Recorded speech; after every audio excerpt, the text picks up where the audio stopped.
Let's do it. Okay. What's up, guys? I'm here with Clyde, Bryan, LOA Construction, LOA Roofing. They're a big up-and-coming roofing company here in Austin, Texas, and they're also the title sponsor of Night Owls Racing for the 2020 season, which is super, super awesome. We'll be going by the name of Night Owls Racing, presented by LOA Roofing. How'd you get in that roofing? Thanks for having me. Yeah, so roofing. I don't know. It wasn't something that I thought about ever doing. To be honest, I originally came from an e-commerce background, so I sold a lot of products online, and so that's kind of where I learned about business and learned about products and customers and how to reach those customers. And I had failed pretty bad selling products online. I just tanked it. So met a guy who needed contractors, and we started talking, and I realized a lot of the systems I used for selling products online could be used for roofing as well, surprisingly, minus the product changes a little bit. And then I also have some friends who sold roofs.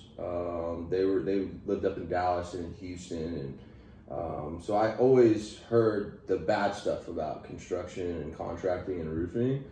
And I just felt like it was an area that I could jump into and excel in, and also produce a really good product. So it's kind of how I got into it. It's a little bit backwards. It's not the normal father-son or family. My dad was a roofer. His daddy was a roofer. Yeah. Grandfather passed it on. No, it was nothing like that. It was just I just so badly wanted to, just being frank, I just wanted to own a successful business. I just felt like that was a milestone I wanted to reach with the area of life that I was in, and this just naturally just fit, and it worked really, really well. So nice. Yeah. So it's been going pretty good. You guys have been having pretty meteoric growth as far as I can tell. What's been some of the catalysts to you guys just having a really successful first 2 years? Yeah, man. So yeah, we when we started, it was me and my business partner, and we just held a couple of accounts with some large property management companies. So our life looked like driving from Austin to Houston to San Antonio every few days, and we would just kind of cover each other. So we would just do this circular in our trucks with a ladder, just going from city to city, just they would send us inspections that needed to be done, and that's kind of how we did it. And then we would meet contractors along the way that we could bring on that would help us do the work and get the work done. And so that's kind of how we started.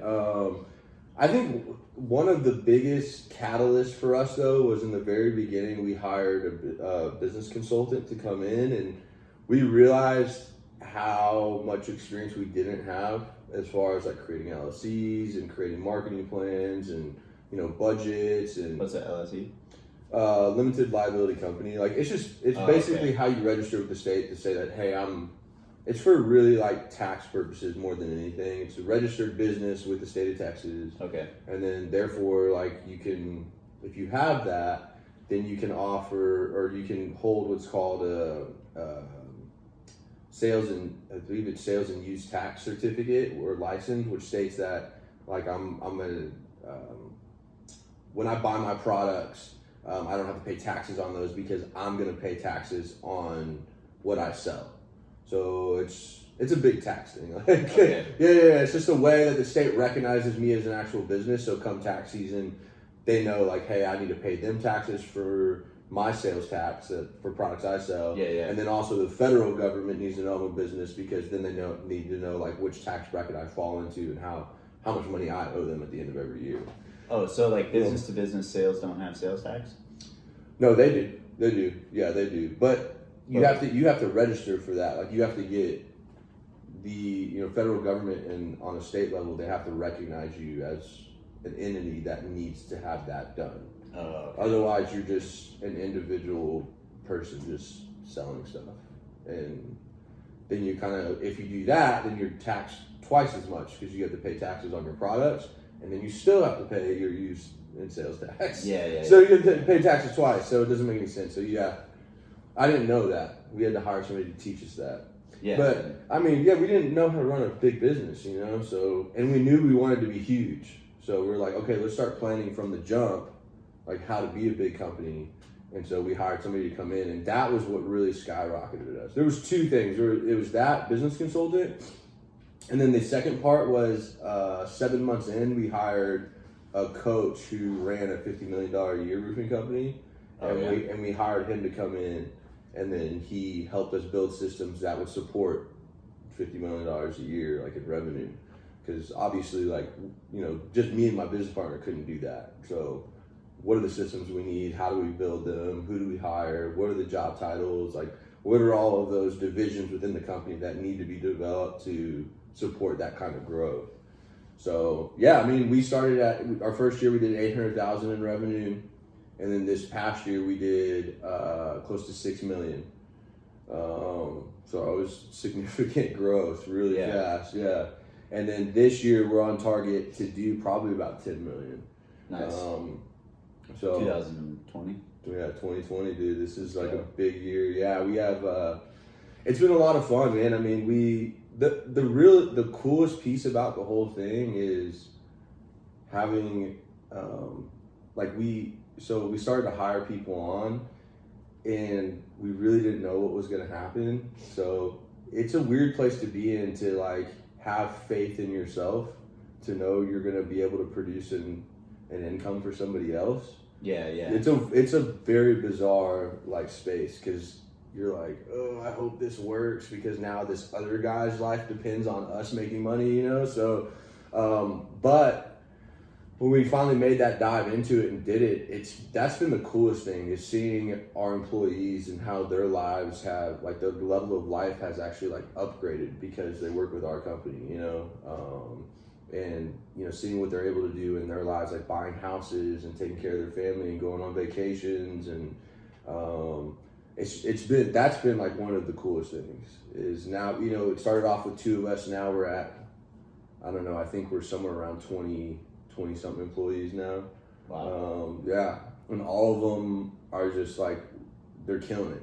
And like, we don't, you know, usually in our industry, you have this revolving door of what they call sales guys. We don't call them sales guys, we call them project managers, because that's truly what they are. They sell their product, sure, or their projects, but they also manage it. Usually you have a revolving door of those guys coming in and out of the company, and we don't. Like, our guys that come with us stay with us. So we've only had like 2 or 3 people leave like within the last year, and we've hired 20 plus. Like, it's pretty cool to see that, like, we take care of our guys like that and they like working for us.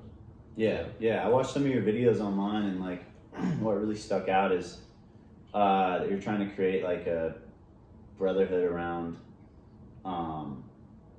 roofing. So like helping other roofers. Yeah. Which is really, really cool. Yeah. And also being like super customer centric. Yep.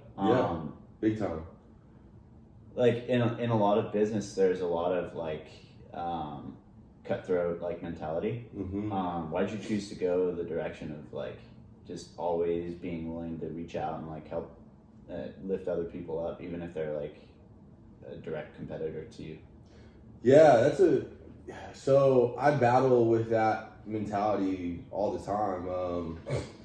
So where we came from, and what I mean by we is like my business partner, and there's some guys who work underneath us. Like, we came from an environment, all of us had these life-changing events right around like 26, 27, and maybe everybody does, I don't know. Like, but for us, it was like we all kind of took a step back from our current life, and we're like, wow, this isn't gonna work long term. Like, we want to make a significant change. We want to build a legacy.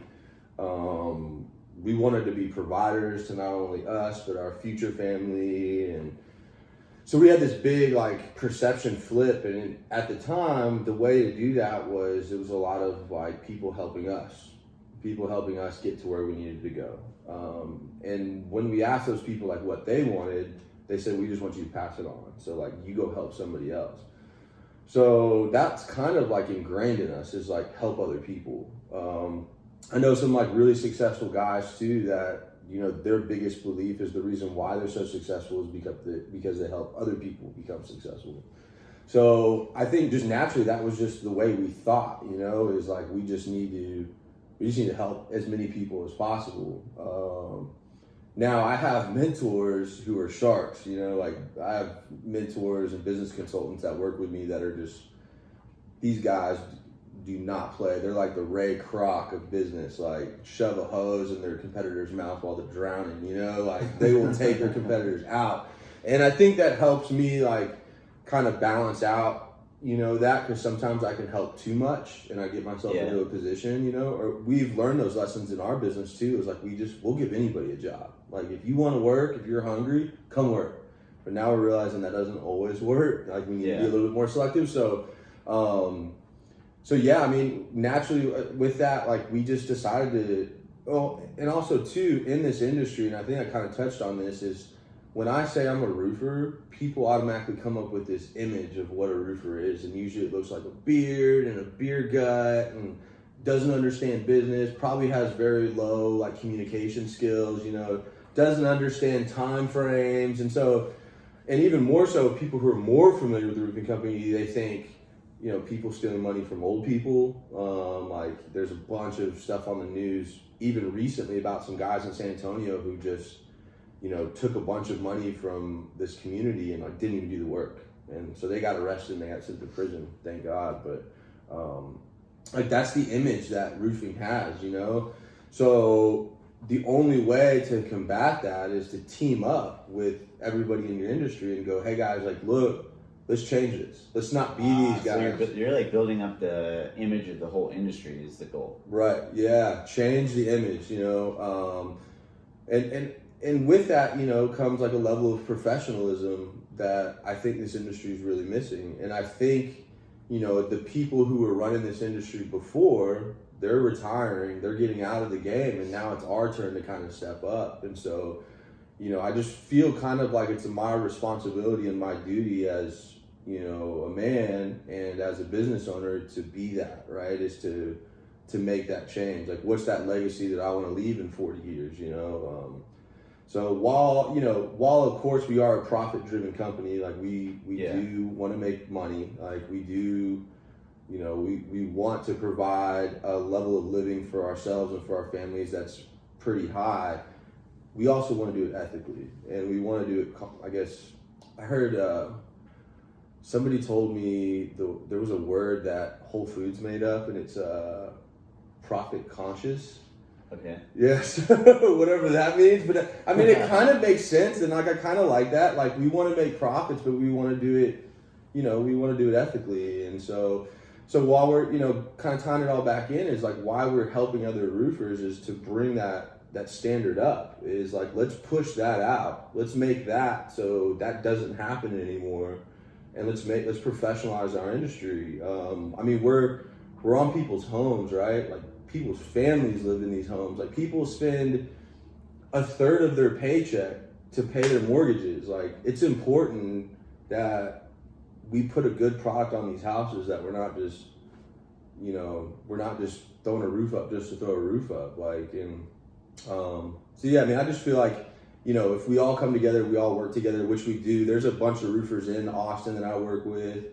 I actually have a meeting with one later today. We're gonna go work out, and oh, nice. Yeah, what we do is we talk about, like, you know, what our struggles are, what our new ideas are, and we kind of share that with each other. You know, it's like, hey, here's how I overcame this, and this is what I'm doing, you know, here, and it really does help me. And I think, you know, customers really appreciate. They really appreciate a contractor who walks in their door, who's armed with all the facts about their products and their industry and, you know, their competitors. Customers feel safer that way, and we get a level of confidence from them from doing that. So yeah, man. What do your shark mentors say when you come at them with the holistic, like, conscious profits view and helping everybody else out? Like, what's their response to you? Sometimes I don't say it, like I just keep that information myself. But I mean, I have touched on it before, and I'm in a world of trouble. You know, you're sharing your secrets. That's never good. You better have good attorneys. Like they're gonna steal your ideas. I mean, they're just throwing just fear, you know. Mm-hmm. So our company's called LOA, right? It can break down to two different meanings, which basically mean the same thing. It's like you have your law of attraction and your life of abundance. We really named it after life of abundance, but law of attraction works in the same way, right? And so like in business, you have two ways of thinking. Is you have an abundant mindset, or you can have a scarcity mindset. And so it's like, which one do you want to buy into? Whatever one you buy into, that's what you're gonna get. So I feel like those mentors, they buy into the scarcity mindset. Like there's not enough. You better take it all, and if you don't, somebody else will. So they live in this world where they're constantly in courtrooms, they're constantly dealing with litigation, and they're like super heavy on, you know, attorneys, and we're kind of like the opposite. It's like, you know, we never think about that. Like we think there's enough work for everybody. We think everybody, you know, we work in some of the biggest cities in America. Like we can't do it all, you know, like we got to split it up. Like somebody else has to take on the responsibility, and we never deal with any of that. We've never been sued. We never have trouble collecting money. Like, so it's like, what kind of mindset do you want to buy into? So I think they buy into that scarcity mindset, and maybe that was a thing 20 years ago or 30 years ago. Maybe you had to do that, but now with technology where it is, I mean, you can reach anybody anywhere. And if you're honest with yourself, you can't do it all. Like there's not one roofing company that can do all of the roofs in Texas. You know, like there's no freaking, I mean, Houston alone has 50,000 houses on the market every month. Like nobody can do 50,000 if half of those need roofs, right? Like nobody can do 25,000 roofs in 1 month. That's insane. So I try not to talk to them about it too much. And and I mean, a lot of them are approaching retirement age, so they're kind of phasing out. But I take their words with depth and weight. So like when they do share that information, like, you know, get attorneys, make sure, you know, your paperwork's lined up correctly, be careful who you share your information with. Like I don't dismiss it. Like I do research. I do, like, you know, interview the guys that I'm working with. Like before we start working together, we'll meet up a few times and we'll kind of really build some rapport, so I know, like, hey, do I want my name attached to this organization, or is this one of those organizations that we're avoiding becoming, you know? And so I've had to walk away from some of them. I've had to walk away from some big names because of the way that they operated their business. Like I just don't answer their calls anymore because they're so profit driven that they've, you know, screwed people over. I mean, get on the internet, you can find out everything you need to know about a company, you know, you can just look. So yeah, I don't know if that answered your question. That was kind of long. I mean, it basically sounds like, I mean, the cool thing about a mentor is you can take valuable information from them, but you don't necessarily have to like copy what they've done, like line for line, right? And it sounds like you guys have a vision for LOA, and you're going to stick to that vision, but you're also like taking bits of information from business partners and mentors and stuff that are enhancing your ability to kind of like stay true to that mission. 100%. Yeah, that's what it is. I mean, it's developing a filter, right? Yeah. I mean, and my mentor, and I don't want to discount it, man, those mentors have helped me through some stuff. I mean, like hiring and firing is a big one. Like it's a skill to sit down with somebody, interview them, and decide whether they're a good fit for your company. Like that's not easy to do. Like that's a true skill, and that's a skill you have to develop and work at. And you know, they've definitely helped me with that. You know, like another one is like dealing with the back end of a business, like the financials, like understanding P&Ls and balance sheets and understanding like where your money's going and your expenses and your bottom line. Like I needed somebody to teach me how to do that. Like I didn't go to school for business. So, and like even then I think some of those people, like, you know, they don't know it all. Like it's experience. So you got to know what you're looking at. So there's like definitely some areas that they've really helped me excel in.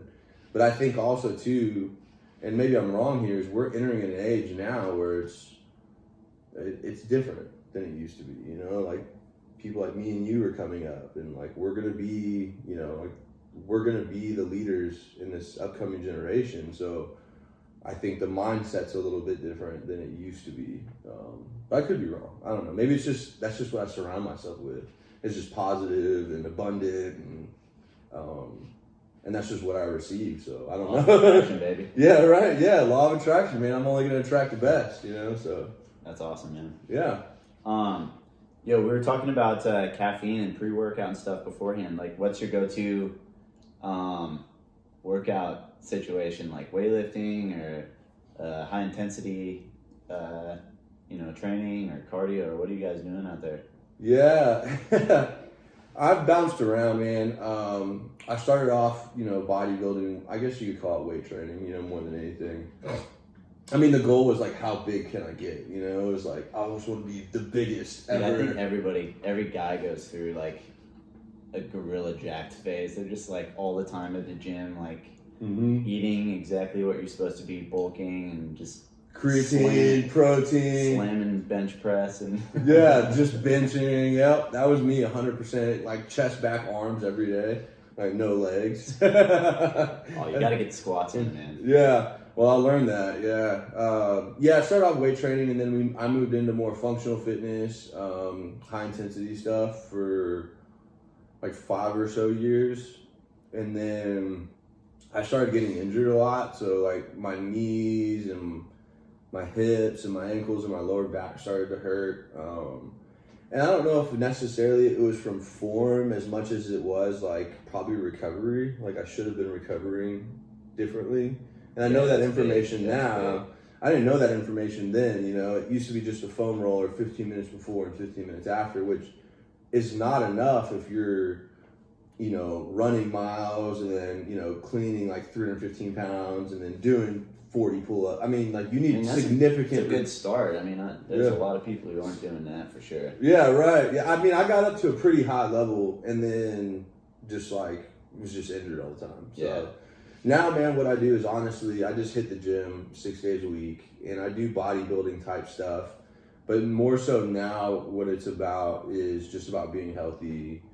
I do like to be big. I like to be strong, but I don't push it like I used to. Like I used to push it hard, like real hard.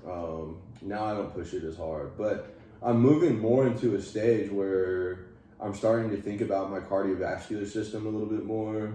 I think they call it your metabolic system now, like, and I think that's stuff that you guys deal with cycling, but it's like how my body performs to stress for like long periods of time and how it's able to recover and then, dive back into it again. So I've been researching different ways to kind of hop back up on that train again, but not as intense as clean and jerking all that weight and then running and then, we all know the fit programs that are out there that do people still do like P90X and stuff? You know anyone on the P90X right now? No, I don't, but I mean I know people do. They do similar stuff to it. Yeah, My brother got jacked off P90X. Really? Like, yeah, maybe in like 2011 or something. Wow. But like Beachbody and all that stuff. Yeah, him and his buddy just did like the whole thing, and I mean it's super super intense if you actually do it all. Yeah. And they got jacked, but I think it's kind of like going on like a binge diet where like if you lose too much weight at once, then it's like most likely going to come back pretty quickly. Right. It's the same thing. Like it's not a very sustainable workout system for most people. Yep. It's just like way too high intensity and. Yeah, I've heard that, man. I have out if you don't get injured. I have a coach. Just double check this. So I want to make sure it's. Yeah. Okay, we're good. Sorry, what were you saying? Yeah, I have a coach that he does all my meal planning and my weight training programming, and he's big on not losing weight fast. Like he's like, dude, this is a long process. We're not looking for pounds off or pounds on.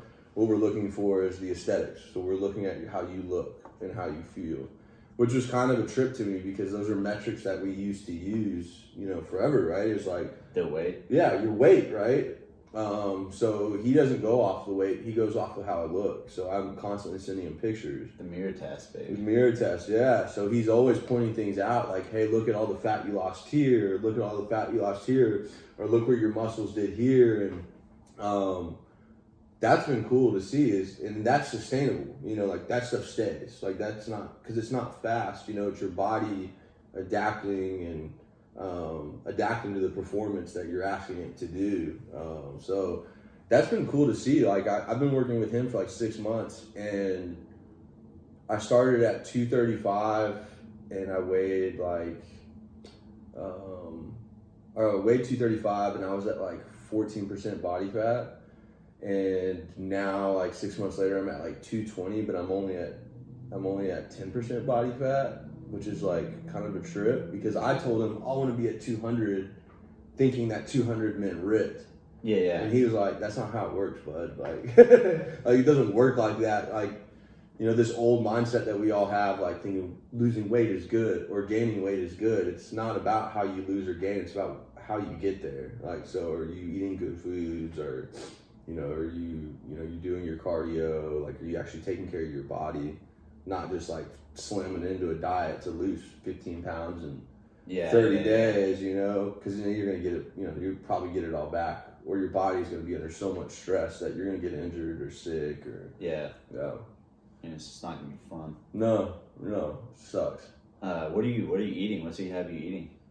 I mean, I basically just, so the first thing is I don't eat bad foods, right? So what I mean by bad is like no fast food, low dairy, if any dairy at all. Is it taco truck fast food? Yeah, a little bit. I mean, there's a lot of oil and stuff on there, but I still indulge. Like I'll still eat tacos. It's just, now I go some more off of like the, the 80-20 rule, which is like 80% of what I eat needs to be like in a whole food kind of category. Okay. And then like, I mean, I'm doing well in life, so of course I want to go out and eat dinner, and I'm dating, so, there's a lot of like, we go out and eat. I don't drink or anything, so that helps significantly. That's big. That's huge. I know drinking is like a big downfall for fitness. For just like stomach fat. And alcohol actually has a lot of like negative effects on your ability to recover and like build muscles and really. Yeah. So if you do a big workout and then drink like even a couple hours afterwards, there's like different things going on in your body where you're continuing to recover, continuing to like rebuild muscle, and your testosterone and stuff is elevated from the workout. And that usually, I think that lasts like 8 to 10 hours. And if you drink during that period, it kind of just like shuts it all off. Dude, wow. But you don't have to worry about that, man. I don't drink. Yeah, I haven't drank in years, man. So that's awesome. Yeah, I can see like how that could be a problem for most people. That's interesting. How it could just, yeah, I know that. I remember hearing like, after you're done with the workout, like your body goes through, it goes through stages of recover and building, right? For like 24 hours. Yeah. I mean, you have your peaks or whatever, but now that makes sense. Like if you drink, you shut that all down. It interrupts it, right? It interrupts it, and it also like, I can't exactly remember the details, but it like starts other systems. Like it changes what your metabolism is doing, and yeah, bodybuilding.com. I'll find some articles and shoot them your way, dude. Yeah. Do you drink? Yeah, every once in a while. Yeah. How does that affect your cycling? All the science says that it's not good. Anecdotally. But I feel great. Yeah, honestly, last summer I went to Germany. I went to Berlin for 2 weeks in September, and I drank a shit ton there. Like, basically every corner store has beers, and they're all like really good, German beers, and they're reasonably priced, and you can walk anywhere you want. And so you can buy a beer and just walk down the street? Yeah. Oh, wow. Yeah, at any time. And so I was drinking. I probably had like 3-4 beers a day for that 2-week period. I was also training a lot while you were in Germany. Yeah. So I went on like a lot of longer rides, like solar rides. Solar rides are good because in cycling, like when you're in a group, like you're not always doing all the work. Like you're sitting behind other people part of the time. And they're moving the air for you. Yeah, they're moving the air for you. But when you're on your own, there's like nothing to hide behind, so you're kind of just in a much more like steady state the whole time. So you can get like a really, really good workout going out on your own. And I came back and I crushed it for the last like 3 weeks of the season. Really? Now, do you think it was? Yeah. Do you think it was because of the solo riding, or do you think it was because of the beers? I don't think it was because, I definitely don't think it's because of the beers. I think it's because of the solo riding. But I honestly thought that I would come back and be like sluggish, not as punchy, not have as good of top speed because like I drank a ton over there. But I mean, I performed really, really well. Also, too, I wonder if it has anything to do with what was in those beers versus like what's the alcohol over here in the United States, because there's different processes and different ingredients. So I'm wondering if just in Germany is just overall just like a better beer to train with. No, it definitely could be, because like the European Union has a lot more like stringent standards on manufacturing processes, like additives and different things like that. Yeah. And a lot of the beers there are more like wholesome tasting, like barley beers versus like I mean, I guess here there's a big movement for like small brews and stuff, you know, like brew pubs and stuff. But I don't know. Yeah, that might play a factor. Cycling in general is like really beer centric culture, actually. Oh wow! Like lots of races have beer afterwards, because it's kind of like you go out and you like slam a road race for like 3 to 4 hours, and it's just really nice to have a beer afterwards. Yeah, it's probably ruining everybody's performance. We'll just keep bringing in the gold, like whatever. Yeah, man. In general, try not to drink too much though, because I mean, anecdotal evidence is trumped by science every single time, right? Yeah. Unfortunately, bro, science doesn't always work. Yeah. You ever watch that guy on Instagram? I've seen some bro science stuff. Yeah. I love that stuff. I love it when he's like, if you spin the plates before you lift, like because of the way the earth rotates, you'll be able to lift like extra 5 to 10 pounds. So he's constantly like spinning his weights and then getting on the bench and they're like spinning. Yeah, that guy's crazy, man. Yeah, it's funny. Dude, you're doing a lot of YouTube stuff, man, huh? Yeah, so we have a ton of stuff, YouTube, Instagram, Facebook. The goal is to become the authority in roofing, so we're just trying to blast as much digital marketing as we can out there. So we're doing a ton of like educational material, more so than like, you know, pitching. So it's like we feel it's a lot of information that isn't explained. I mean, like if I ask people what goes on a roof, they'll just tell me shingles, and it's like, yeah, there's so much more than just shingles. Like, and even with just shingles, you got to think about the types of shingles and, you know, how they're installed and warranties that are based off of that installation. And so we're just trying to educate our customers as much as possible on really everything. But yeah, we have a contract with a videographer and an editor where we're doing at least a video a week for the next year. Oh, nice. Yeah, so by the end of, you know, this year, we're going to have 50, 60 videos up that people can just a, you know, library of information. And the idea is quick, so we want to do them in like under 5 minutes. We don't want long, drawn. I mean, roofing's boring, dude. Like, let's get real. Like, everybody just wants the information. Just like make the information, you know, a little pleasurable to watch, you know, maybe a couple jokes here and there, and like just give me what I need, you know. So that was the idea behind it. Like, let's just pack it with information that's fast and easy, and a customer or a potential client can just go look and be like, okay, I got what I needed, like I'm good, you know. Yeah. So that was the idea behind it. But yeah, man, we love it. Like, we have so much fun. We're diving into skits now, so. Oh yeah. Yeah, we did this funny skit where so a big problem, and not really a problem, but so Texas law, they had created some new legislation that says now that if I'm going through your insurance company to replace your roofing system, I have to collect the deductible that you owe based off of that policy. Just like you would if you go to the doctor, they're like, hey, your copay's $20. Yeah. Or, you know, your emergency room is $100. Or you get your car, you get in a wreck, you have to pay $500, you know, like your deductible.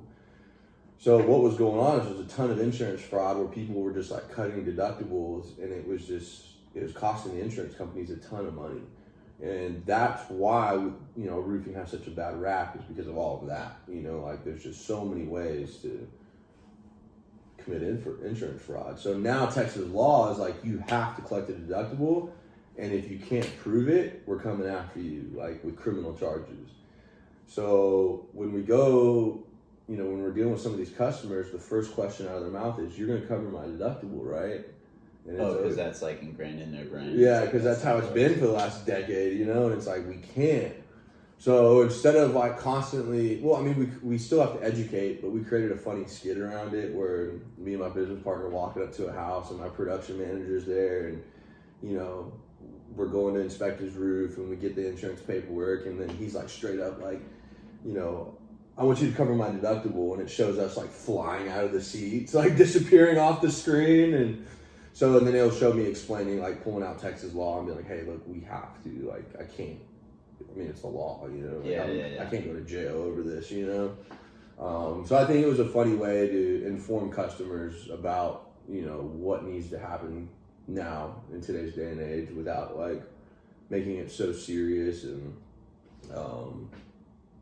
yeah, so I'm hopefully that customers pick up on those videos, but that's the purpose behind it, is, you know, really just get it out there to people so they can soak it all up. And hopefully then, like in the long run, we'll be the authority in roofing, like in 5 years, where just LOAs everywhere, you know, like we're the honest guys, or the, you know, the guys with integrity, or the guys with the most information. So, but yeah, we love doing it, man. Yeah, it's dude, so much making fun. videos is fun, yeah. It's so much fun. I have a blast doing it. We got it down to a science now, like where our video guy shows up and we're done in 30 minutes. Oh, really? Yeah, we got it down now. Like the first couple times it was like an hour, hour and a half, 2 hours.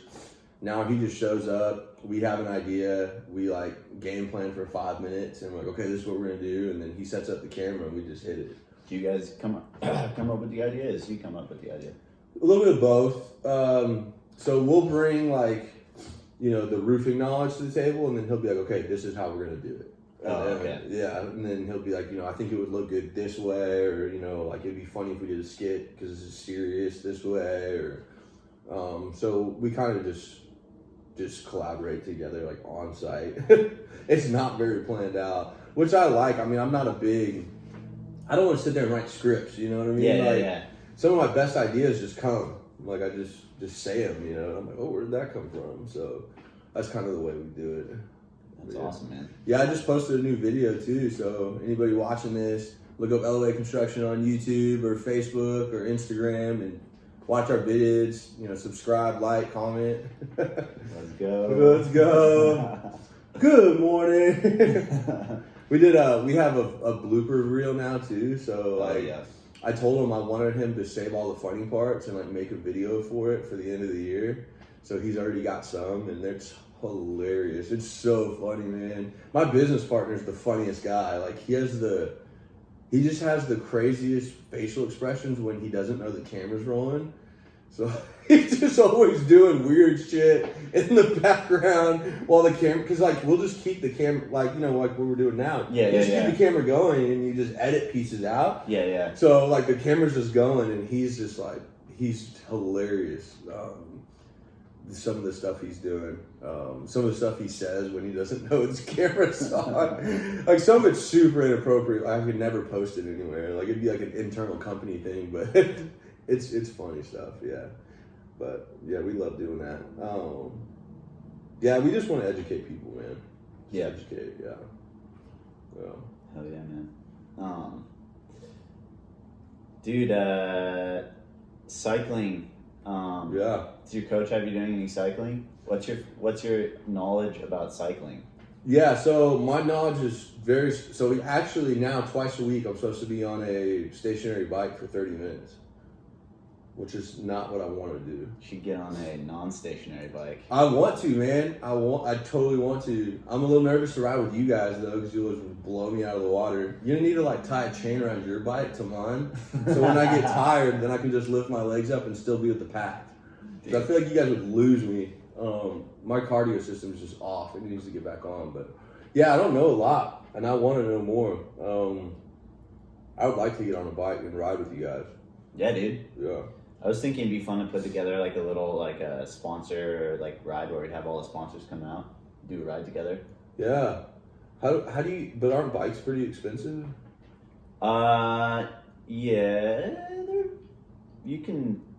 I mean, it's just like anything. Like you can get like really expensive ones, and then there's reasonably priced ones. If you look around, you can find like a good one for $1,000. Yeah. That might be worth it if I started doing it. Dude, yeah. Yeah. Cycling's really, really fun. Yeah. It seems like it. I mean, being outside's fun in general. You know, I rock climb and I like running outside. I don't like being on the treadmill, so I feel like cycling would be, if he prescribes me 30 minutes on a bike, it's like, let's go out on a bike. Like, let's not just sit on a stationary bike. Yeah, it's a really fun way to like look around the neighborhoods. It'd probably be good to like for business too. Just ride around neighborhoods in East Austin, West Austin. Just as you're working out, you can kind of like scope out the neighborhood and see what the like roof situation looks like or whatever. You know what I mean? Yeah. Hey, I've been meaning to ask you too. Like, how do you guys? So I know you placed 4th this last weekend, right? Or was that 2 weeks ago? No. It was like on a gravel road. Oh yeah. That was my teammate Dennis. Oh really? Yeah. So he placed 4th. Mm-hmm. You guys don't race as a team; it's individual. Basically in cycling there is a team, and the goal of the team is to get like one person the best places possible. So you rocking each other up the whole way, right? Kind of like you were saying earlier, how like you're behind someone and they're breaking the wind for you. Yeah. It's a lot of like, first off, usually the races divide into like 2 packs. So everyone starts together, and at some point during the race, a second pack will form or will break off the front. It's called the breakaway. It's usually like 5 to like 8 riders. And so the goal at the start of the race is to get like your strongest rider into the front pack. In the breakaway. Yeah. Oh. And then once that rider's in the breakaway, like it's kind of up to them to like manage their workload, manage the tactics and everything, because all the other racers are in the back. Yeah, they're on the backpack, right? But then if the pack catches back up to the breakaway, then the guy who's been in the breakaway is going to be like super spent because he's been working really hard the whole time, because there's less people to take turns at the front, so he's going to be like more tired. And then you'll have someone in the pack who's ready to like attack and try and start like another breakaway.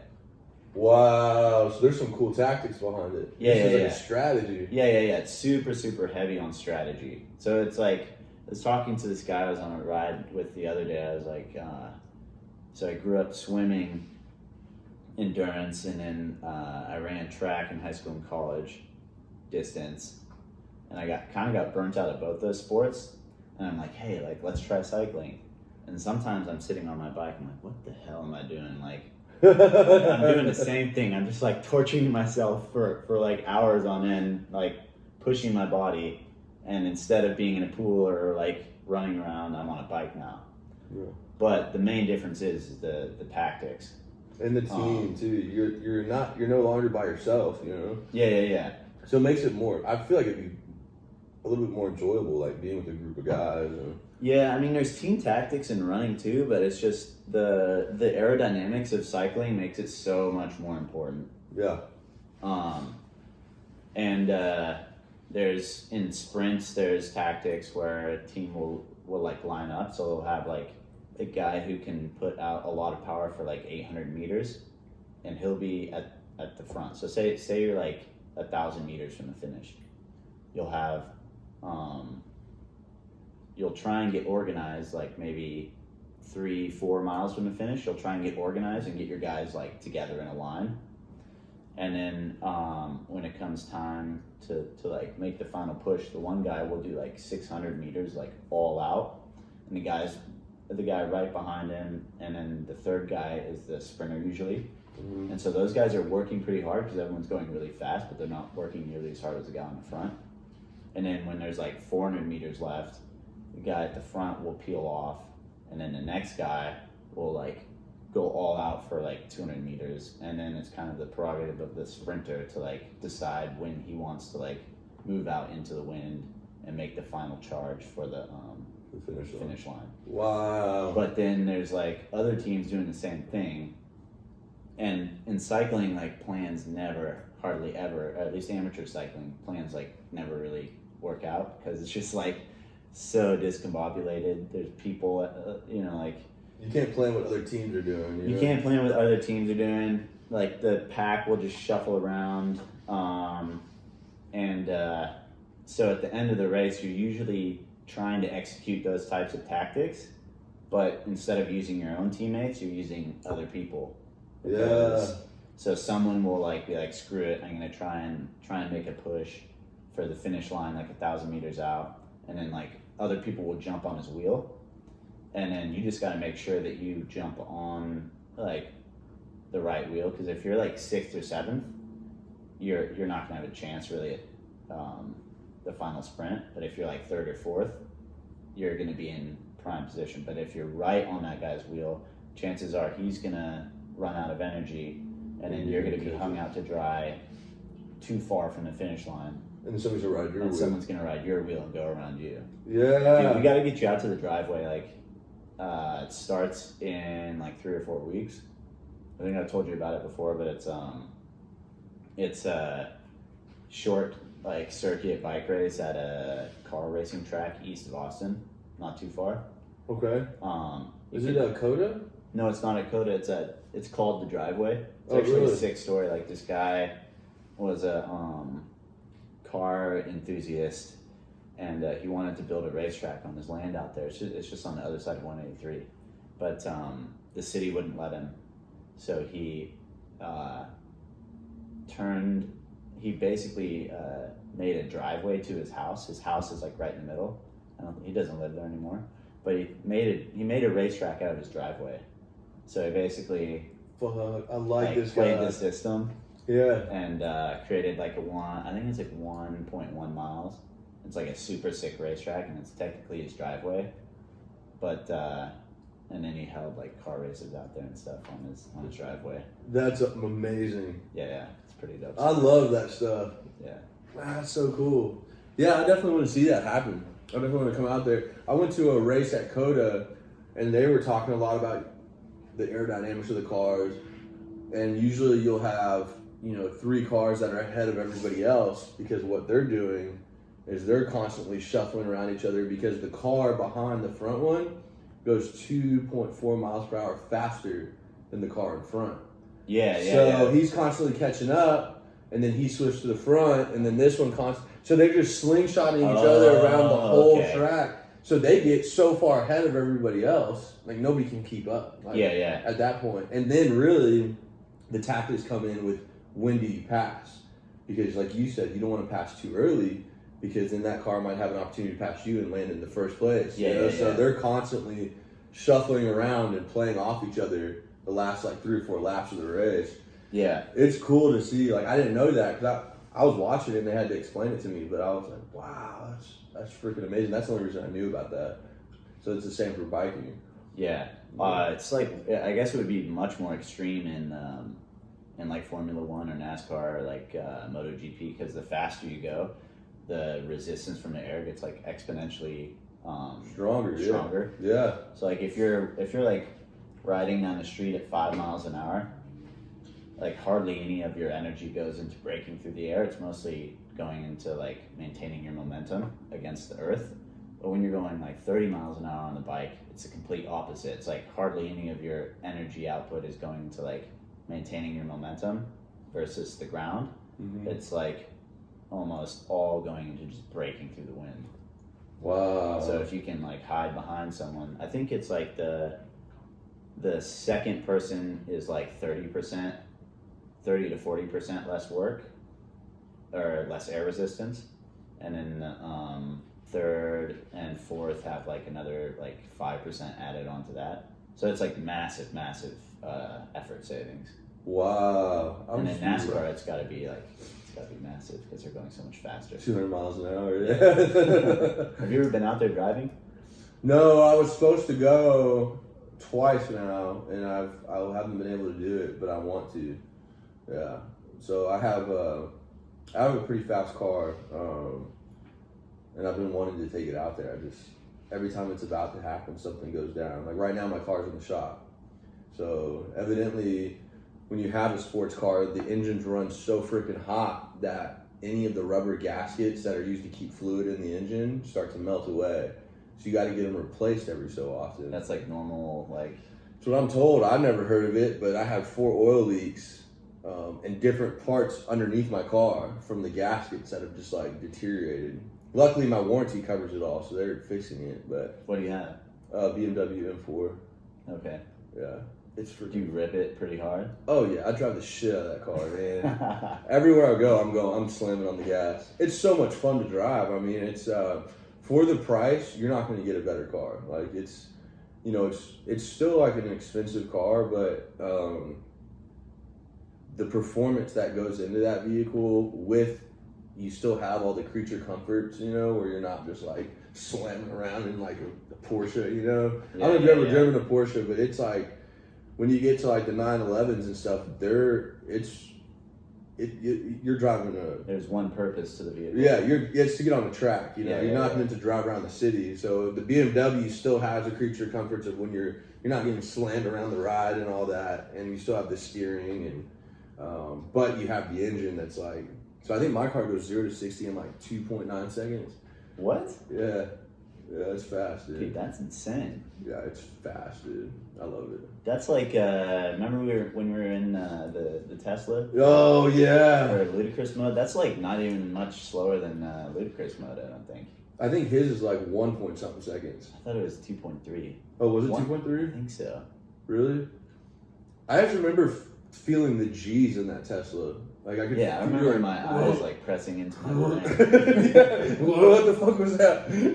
But he was also like decelerating and then accelerating, which kind of like exaggerates the experience. You know what I mean? Yeah. Just makes it like even more ridiculous when you get thrown back. Well, and that's what's crazy about those cars is like in a gas-powered car, when you're. And that really where torque comes into play is like if you're already going and you hit the gas, usually you don't have that torquey feeling, I mean, you will still, but not like if you were at a standstill and you gassed it, When that Tesla, you could be going and still gas it. And it's like the torque hasn't been removed. Yeah. It's like it's still got it all the rear wheels, like it's still spun up that you're just like, but no noise, like no noise at all. It's just like, what the fuck? That was a weird car to be in. Yeah. Yeah. I love cars, man. Are you still hyped on the Cybertruck? Yeah, I want that. I want that really bad. Now they have competitors though. Now they have other. I think I know of at least one that's making a truck that's the stats or the specs are very similar to the Tesla, but it operates off hydrogen and battery. Which I don't know how it does. Is that the like Revlon or whatever? I think so. I can't remember. Hydrogen? Yeah, that's what it says. Hydrogen. I gotta read about that. That sounds interesting. Dude, it's like 700 horses, like 0 to 60 in like 2.6 seconds, like truck. Like truck. Not even car, like truck. What are we gonna do when like everybody on I-35 can just like punch 0 to 60 in 2 seconds? Oh my god. Insane. Dude, they're be insane. They're gonna have to get like a new level of license or something because like I know some people like I have a friend of mine who drove my car, and he can't drive it. Like, it's like you're doing this the whole time, because like as soon as he feels the power, he lets go of the gas. It freaks him out, and then when he lets go of the gas, it jerks him back, so he hits the gas again. And dude, it's like Is that rear wheel drive? Yeah, rear wheel. Yeah, you have to be taught how to drive that car if you don't know naturally like how to drive it. So if everybody had cars like that, it might be a little crazy. The classic is like the new tech millionaire in Silicon Valley who gets like a Lambo and like floors it out of the parking lot and wrecks it, spins it into traffic. Dude, those Lambos are no joke, man. I rented one in Miami back in October, November, and yeah, those things aren't to be messed with, man. Those are race cars, like race cars. Yeah. I mean, and it has some of the creature comforts that will catch you, but it will let you mess up. And like, I could easily, I knew that going into that, like getting that car. So I was like, I had it for 4 days. So for the first 2 days, I was like real careful with it. Like, I'd only gun it when I had a straightaway. Like, yeah. But I could easily see how you could get too comfortable and just punch it, and then you just fly off the road. You know, it's so much power. That would be funny though. I mean, I'd feel really bad for that guy, but I'd be like, you fucking idiot. There goes like a $300,000 car. You just ruined it. Yeah. And usually when you wreck those cars, they're done. Like, especially with the cars that have like the engine that are mid or rear. Like a Porsche, if you have any damage to the rear of the vehicle, it's done. The car's done. Like it's totaled out, because the way it affects the engine. It affects the engine. Yeah, the engine's run like this, so it throws off the calibration. Car's done. You gotta get a new car. So like when you have those kind of cars, man, you wreck them, dude. It's like, that's expensive, super expensive. It's bad times. Yeah, really bad time. You better have the money to get another one. Yeah, man. I'd definitely like to go cycling with you guys. And I know you guys do multiple races too. Like, you just don't. You told me you compete 4 different races? Or 4 different types of racing? So it depends, like, on the event, but there's only a couple omniums that we go to, which is like time trial, criterium, and road race. Most of the time we're doing... Criterium? Criterium is like what I was telling you about at the driveway. We call it a crit. So that's like right, crit racing. I remember it's that. It's like a short track, high intensity. It's usually like an hour long. Speeds are high. There's lots of corners, so it's like a lot more technical than being on a like a country road race. And how many times do you go around that track? It depends. So basically, they start the race and they'll say like, okay, you're going for an hour, and then however many laps you can get in. Yeah, however many laps, and then like. Yeah, but everyone stays together, and if you get like a lap down, then like you're not like forced out of the race, but you're like out. You're out. Yeah. Might as well just go ahead and park it. Yeah, pretty much. Unless you're trying to get some extra training in. But had a couple too many German beers before. Yeah.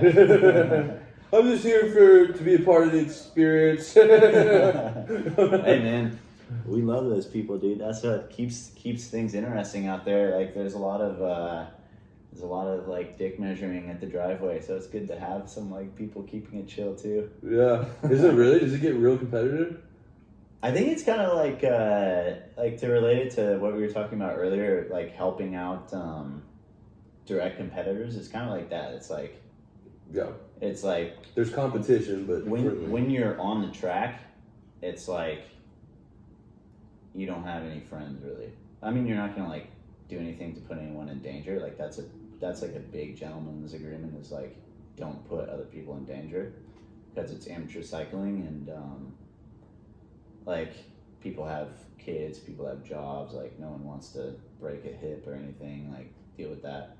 So like being safe is pretty much everyone's #1 priority. But like it's cutthroat competition. But as soon as it ends, everyone's like buddy and like helping each other out, kind of like you were telling me with what you guys are doing. And, there's coaches in the community who will like, put all their time and effort into coaching people, and then trying to get their clients to be the best they can be, and then beat their ass on the weekend. That's funny. So they're coaching them up and then just wrecking them. Yeah, I mean that tends to happen because most of the coaches are like super experienced, super skilled guys who have like been cycling for 15 years and like might have done a stint in pro cycling or like pro continental, which is the equivalent of like the minor league kind of, or the D league. Okay. Or like going to Europe and playing basketball. Yeah. In cycling, like you go to Europe to cycle, you're like the top level. And then there's the Pro Continental series, which is like the next level down. Gotcha. But if you're Pro Continental, you're still like super, super good. Yeah, you're a beast, I'm sure. Yeah.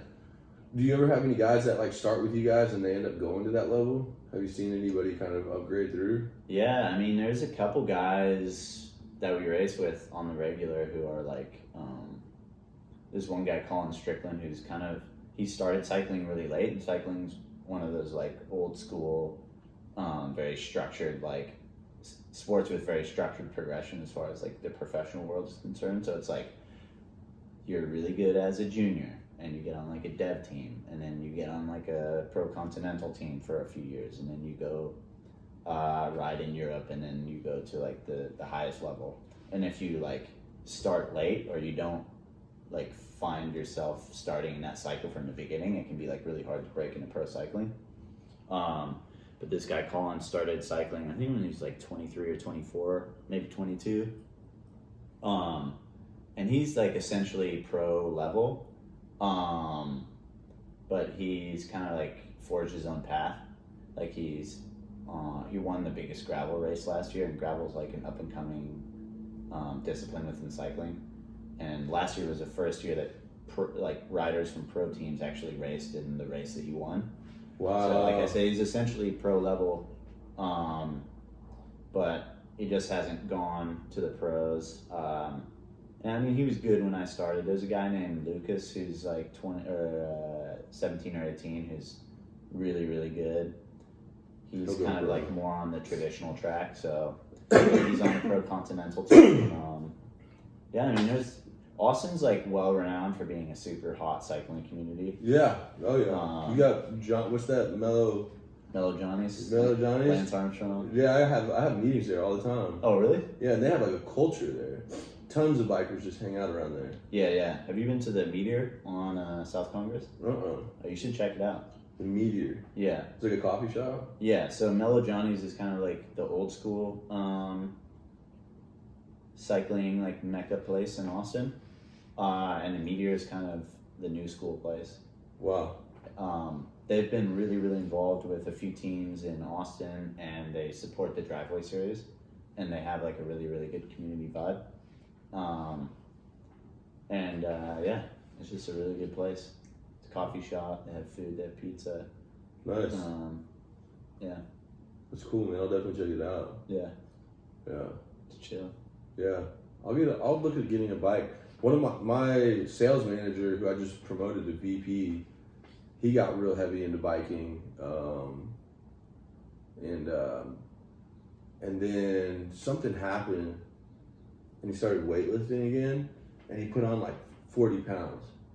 So now he can't ride a bike, which is funny. But he was like killing it. Like he'd wake up in the morning, like 5 a.m., hit Barton Springs. Okay. He was training for a triathlon. Oh, dude, there's a tri coming up. That might be fun for you guys to do. Oh, it's in May, I believe. Man, Tri. We're all big dudes. Like I know, dude. all of us. And it's funny when you see my company lineup. I call them a lineup. Like everybody's like 220 and up, just like muscle, dude, and nobody does any cardio. Like nobody does any kind of cardio, which we need to change. Like we know we need to change it. So maybe that would be cool. Is like who could place the best, like wins. Dude, that would be a sick video series. Yeah. Like training for the Cap Tri, and then like do a little, dramatic series around whoever wins or something. Like put a bet on it or something. I get $1,000. Yeah. That would be so funny. Who do you think would win? I feel like it'd probably be my production manager if he was willing to sacrifice his body, because he's like a bodybuilder. So he's the guy with the beard that I saw in the video. The tall dude. Yeah. No, that's the VP. That's Steve. Yeah. Kyle's our production manager, and he's just like ripped. He's like really? 210, just stacked. I mean, but he was, he's the guy who's doing the cycling? No. Steve was. He was doing the cycling. Okay. No, Kyle's all about bodybuilding. So yeah. he's just like, he just looks like he's a genetic beast. But he does, he used to play for the Giants. He was in. Oh, really? Yeah, he played catcher for a while. So he's just a natural athlete. So I think that if he dove into that, he'd probably win. He'd probably win. Yeah, he's super disciplined too. Like the most disciplined guy I've ever met. I mean, he's just regimented from like the minute he wakes up to the minute he goes to bed. Like scheduled food, scheduled training sessions, work. Like what I love about him is he's perfect for his position because he's so regimented that like there's just systems for everything he does. Like everything has to be in this system. So it's really helped our business, But yeah, coming to that, he'd probably take that. He would definitely take that. Yeah, pro athletes. Yeah, they tend to be a little bit above everybody else, just like without even training. We have I play softball a lot, and we'll have pro athletes like from different sports show up to the softball field, and they'll just crush everybody like on accident. Like they just hit ropes like every time, or I mean, you put them in any position, and they're just like, it's not that hard. You just catch the ball, right? Like, and you're like, bro, how'd you do that? Like, you don't even play baseball. Like, we're like, well, it's just a ball and a glove. Like, I mean, I'm like, dude, it doesn't work like that for us normal people. Like, we actually got to work at that. You just come out here and just like, you're just in left field and you're just like, no ball gets by you, Whereas like everybody else, like one or two balls like get by, So it's a trip to pro athletes, man. Fuck them. They're just genetically better than everybody else. I think the discipline's a huge part too, man. I think a lot of people discount the discipline that like pro athletes have. Like you were saying about your production manager, like that's like one of the reasons so many people respected Kobe Bryant, I think, and like LeBron James, and like all the best people in sport have insane like discipline. Mm-hmm. And I think there's probably some that slip through just on natural talent, but like all those dudes like playing in the NFL, NBA, I think they have like insane discipline. I think that's an essential part of it. I think their undisciplined is probably like our discipline times 5. Yeah. Like Kyle's the same way. Like, when he's not in season, he's still like watching what he's eating. He's at the gym twice a day.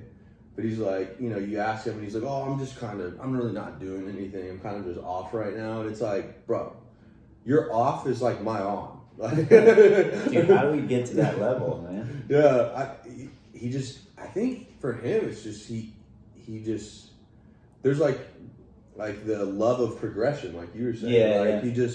He loves to see how far he can take it, like, all right, I'm like, for whatever, like I'm 200 this season and 6% body fat. I wonder if I can get to 205 next season and 6% body fat. And so like all year he has that in his mind, like, and he thinks about every dinner, like, all right, is this dinner going to get me closer to where I'm going to go?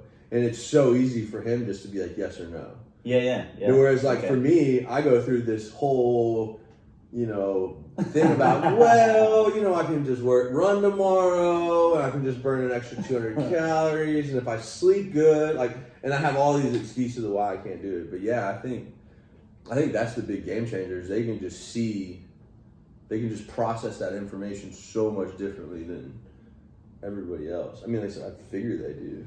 Yeah, Terry Crews was on Joe Rogan, and like the big takeaway for me was he said, like anything that you don't like in your life, like just make a conscious decision to either like accept it or to change it. Yeah. Because if you don't, you're just gonna be like contemplating it Yep. all the time. I love that. Yeah. I love that. If you don't like it, change it. Dude, you had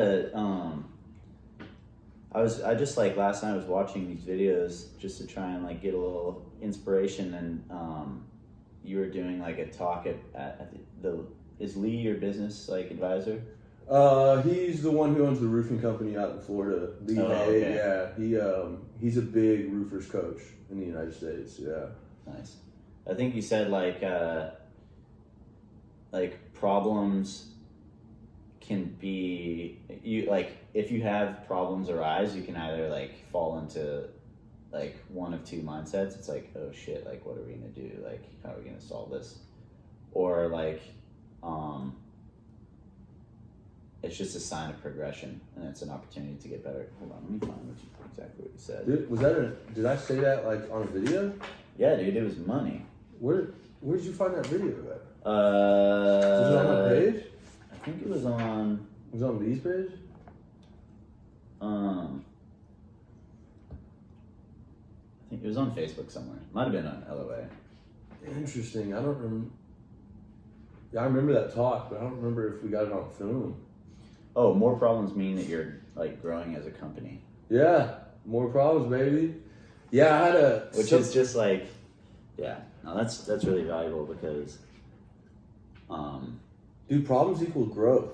Yeah. Every time, man. Personal, emotional, spiritual, financial, like whenever. That's the coolest thing about, and it's hard to remember that in the time because like I bitch just like everybody else, but whenever I get to a pain point, I know something amazing is going to come out of this. You know, like something revolutionary is going to happen. You know, like whatever that pain is, like. You know, especially in business, like I forgot who told me this, but there was a guy who knew a guy who was like super wise, and the way he handled problems in his business was when somebody would call him and he'd be like, oh, I got this issue, blah, blah, blah, blah, blah. He'd be like, good. He's like, let's talk about it. And it would piss everybody off. Like, why are you saying good?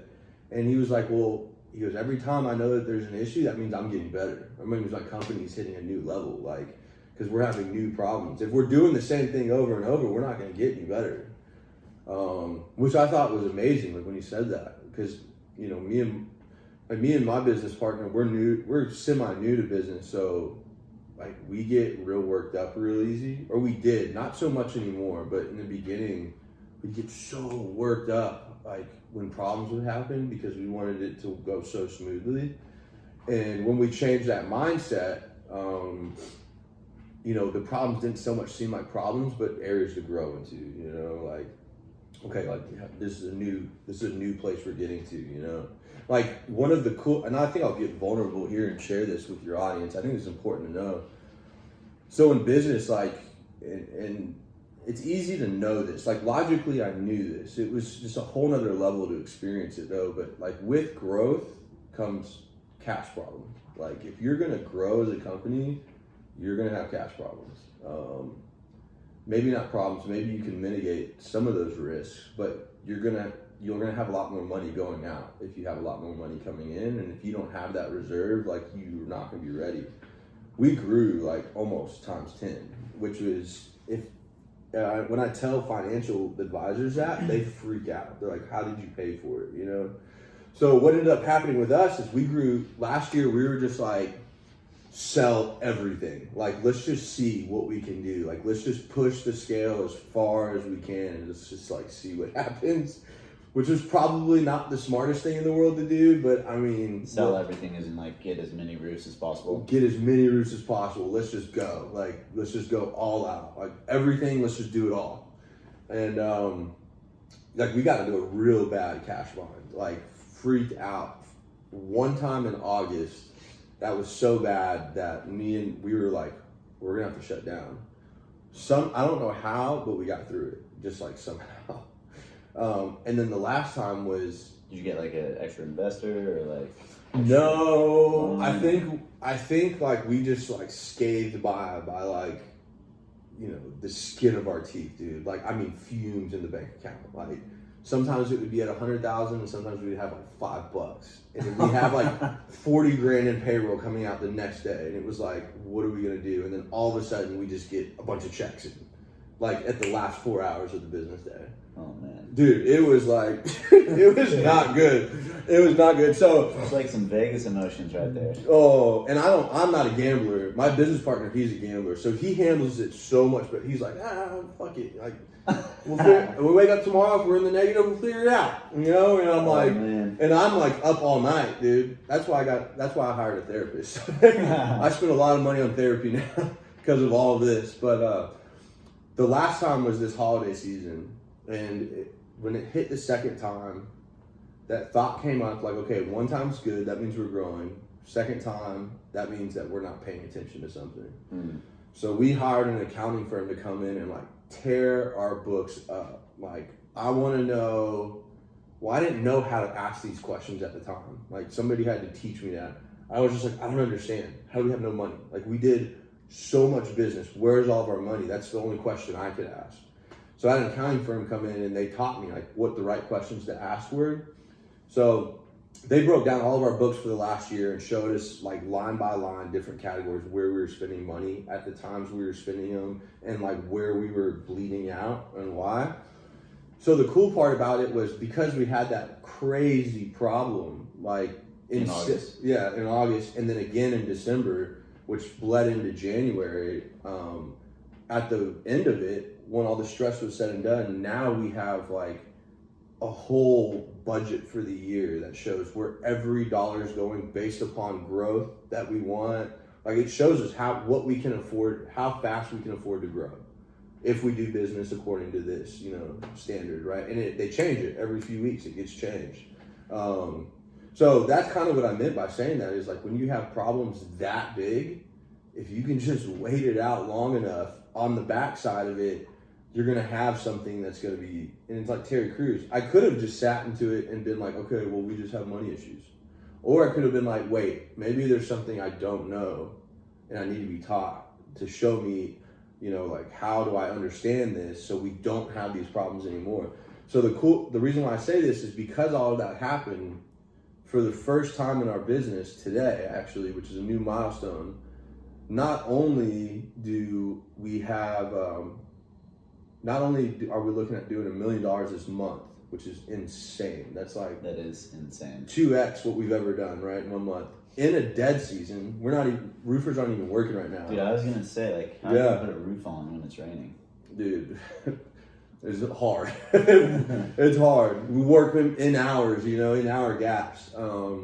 So yeah, $1 million this month in a dead season, but we also have more money in our bank account than what we owe, which is like the first time ever in 2 years. Like always you carry, and in construction, people in construction will understand this as like a huge milestone because you always have credit out with your distributors for product. Always. You're always floating money. Mm-hmm. You're just like this, basically you're like a bank, it's just like money goes here, money goes there. I mean, you're just floating money in and out of your company all the time. And for the first time I woke up and I was like, holy shit, because of those problems, because of us building out this sheet, because of us lowering expenses and seeing where every dollar was going, because of us tightening up, we're no longer like a red company, we're a black company now. Which is like, dude, which is crazy, man. I mean, and not to hate on my mentor, but he's like, I play the game so risky that's just how I live my life. And I was like, yeah, but is that necessary? Like, I feel like that's not necessary, like, I feel like you can grow responsibly and like less stressful and probably be more profitable, but he didn't have those answers, right? He just knew how to build a $50 million a year roofing company. I needed to go to accountants. Show me how do I build that company, but how do I do it in a way where I keep money in my pocket? Like, how do I do it in a responsible way where we're not stressed out, So, dude, as a construction company owner, if any of your audience are these, like, you don't have to play the game that risky. Now, you're going to have to sacrifice. There's, like, some comforts you're going to have to give up. Like, me and my business partner cut our salaries in half, over the last 2 months. But, the end result is we're going to have more money at the end of the year than we ever did last year, so there's some sacrifice that had to be taken. But my point in saying all that is problems always, if you come into it with the right mindset, always comes out with just some super sick result, So yeah. Dude, I was thinking about what you're saying about your project manager, having everything so regimented, and we were talking about like over analyzing stuff. Yeah. I think if you pack like so much stuff into your life and have it perfectly regimented, you don't have to worry about being present, because you're like forced to be present in the moment and like do the thing that has fallen into that specific amount of time. And as soon as that's done, like you don't have time to worry about anything else. You're just like have to worry about the next one thing that is on your list or your regiment or whatever. Yeah. It's like it's kind of cool insight. Yeah, I like that. I subscribed to that for a long time. Like that's kind of how I lived my life for like the last 3 years, was just like back-to-back stuff. Like, let's just fill it up with as much as possible. But a mutual friend of ours, Nathaniel, you know, he started really questioning me on a different perspective, which I never thought about. And it was like, you know, what I got from it, he asked it differently. I don't remember how he asked it, but it was like, you know, what happens if all of this went away? Like, would you still be happy? Like, what happens if you didn't have anything to do? Like, what would your life look like? Like, what would that look like to you? You know, like, how would you fill your time? And, dude, I didn't have an answer for him. I was like, dude, I'd be miserable. Like, I'll be gone. So really what I started to work into, which I guess you could still arguably say is the same thing, is like I started to work on like finding peace and happiness and contentment and like stillness. Like, how do I schedule an hour out of my time and not do anything and like be good? It's like a next level of thinking, you know, like that I'd never thought about before. And that's really helped. I'm still not good at it. Like, I'll sit on the couch, like meditate or something like that, and I'll just think about business like for 30 minutes. But some days I'm able to clear, you know, some days I can clear it out and I can just zone in and be present.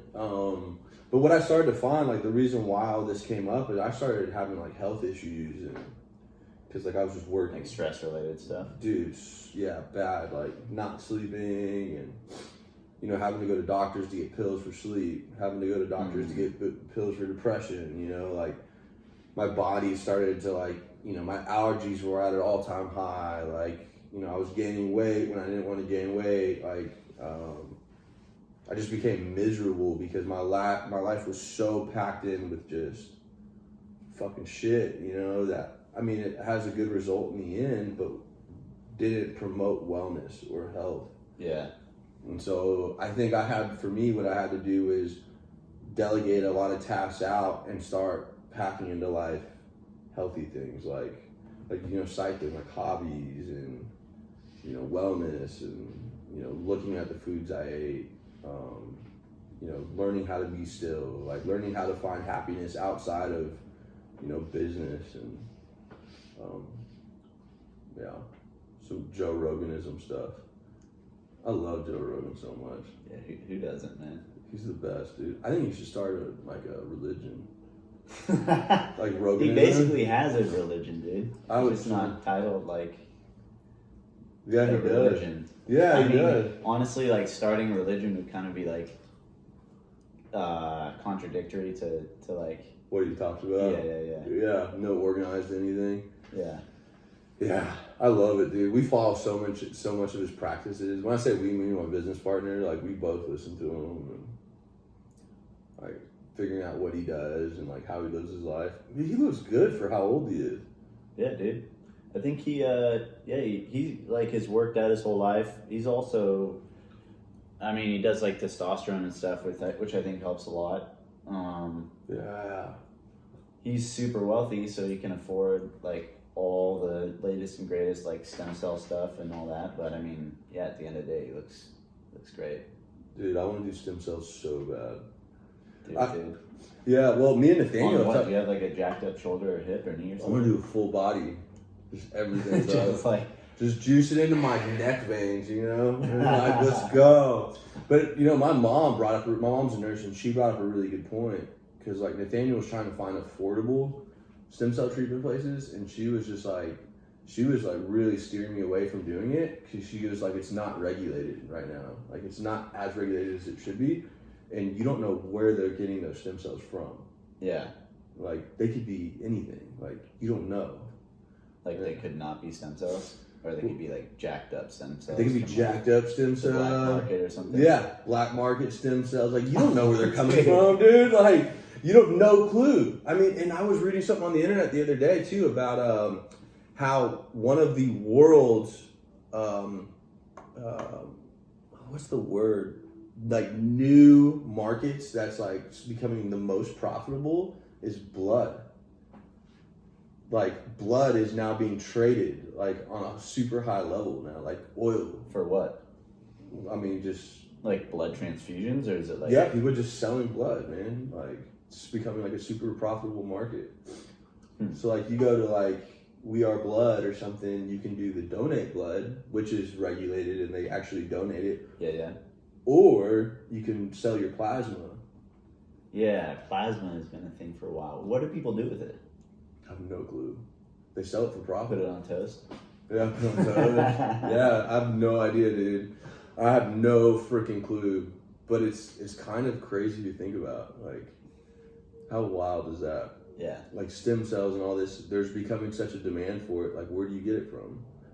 Dude, talking about black market stem cells reminds me of like stories of people going to, third world countries and waking up like with an incision in their side and like they've had their kidney removed or something. That shit happens. Dude, I'd be so pissed. I would spend all my money trying to find out who did that. I would just like go, what was that show, Taken? I would just go Liam Neeson on it. Full Taken. I will find you. I will get my kidney back. Get my goddamn kidney back. What if like your kidney was inside like a 30-year-old who had some problem and they needed a new kidney and they were like a normal person and they were a nice person and they just didn't know it came from Clyde Bryan when he was on vacation in like India? Would you still want your kidney back? It would depend on how much they knew. If like, yeah, of course. You know, if they knew, like, but if they didn't know. If they didn't know, they had no clue. I mean, I would still be like, why the fuck did you buy an organ from an unknown source? You think it just came out of nowhere? Like trying to get discount stem cells, man. Discount stem cells. Yeah, I mean, I don't know what I would do, man. I would confront him for sure. You know, I'd be like, yo, we need to talk. Like, you have my organ, and I'm like murked that whole place you bought from, like, so I'm probably going to prison, so you might just keep it. I would just go on a rampage. I'd be so mad, dude. That's crazy. You know, I have trips planned up to third world countries, too. Dude, don't let that discourage you. Third world countries are the shit. Yeah. I'm going to Mexico City. I don't know if that's not third world, though. Second world, right? Yeah, second world. I mean, it depends on where you go. Second world, to me, means that, like, if you go to this part, it's first world. If you go to that part, it's third world. Got it. Because, I mean, Mexico's like that. Yeah, you have parts that are third world and parts that are... Yeah, and parts that are, like, in transition and stuff, but... Yeah, I'm going to Mexico City, and then we're going to Tulum. Okay. So I'm going to go check out... I'm hoping to get... I want to see or feel some of the ancient alien stuff, dude.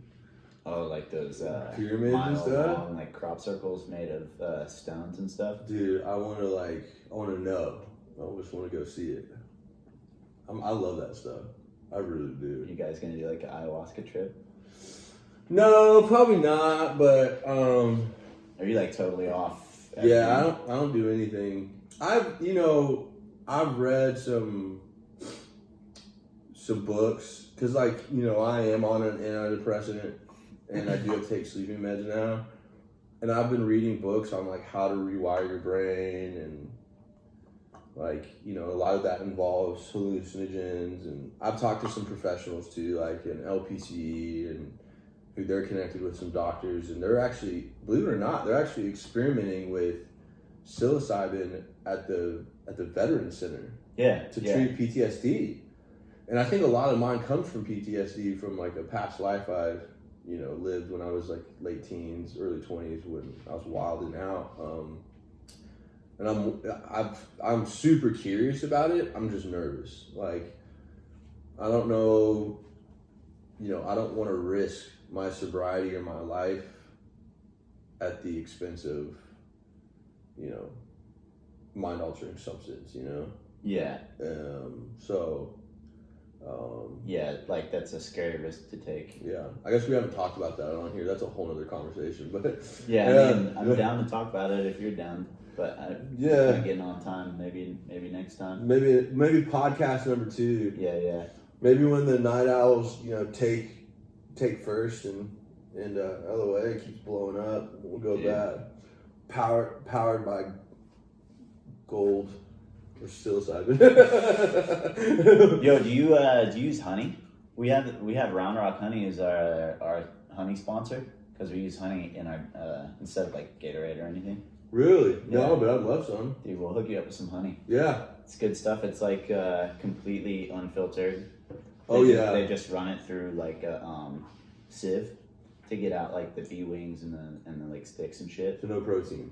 Huh? They don't keep the protein in there.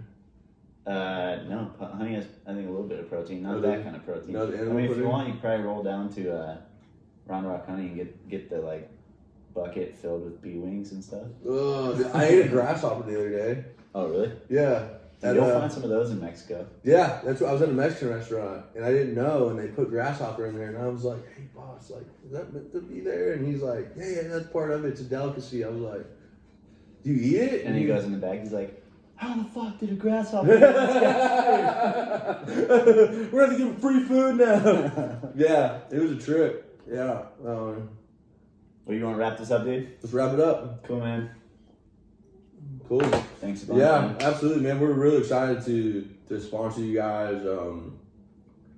We all play sports. Like everybody on the team plays some sort of sports, whether it's basketball or baseball or softball or, so it's always. We enjoy being a part of, local Austin teams, and we sponsor a softball team too. So we're excited to see what you guys do this season, and yeah, man, I'm glad that we met and we were able to hook up and all that stuff. Yeah, dude. We'll try and kick a lot of ass. Yeah, do it, man. That's the goal. Do it, and we'll see about getting some bikes out there. And yeah, dude, for real. Yeah. Just hit me up anytime. Okay. Like we don't like. Yeah, like you guys don't want to come on a training ride, like that wouldn't end. We'll just do for fun. Yeah. End well, but yeah, we could just go around town. Like there's tons of cool trails that you wouldn't know of, and honestly, like my new favorite thing is to just ride around in neighborhoods, like I was telling you, because there's so many cool houses. And another cool thing is like if you go for a ride tomorrow, and then go to the same spot 6 months later, like there's so much development in Austin that you can literally like see the neighborhoods changing. And like there's places that I used to ride 3 years ago where like there'd be a house like on the edge of like this huge ass field, and it would be like the last like edge of the neighborhood, and now it's like it's the center of the neighborhood. Houses everywhere. Yeah, it's just like crazy to see the transformation. That's awesome. So well, cool, man. Well, y'all kick ass. dope, dude. Dude, right on.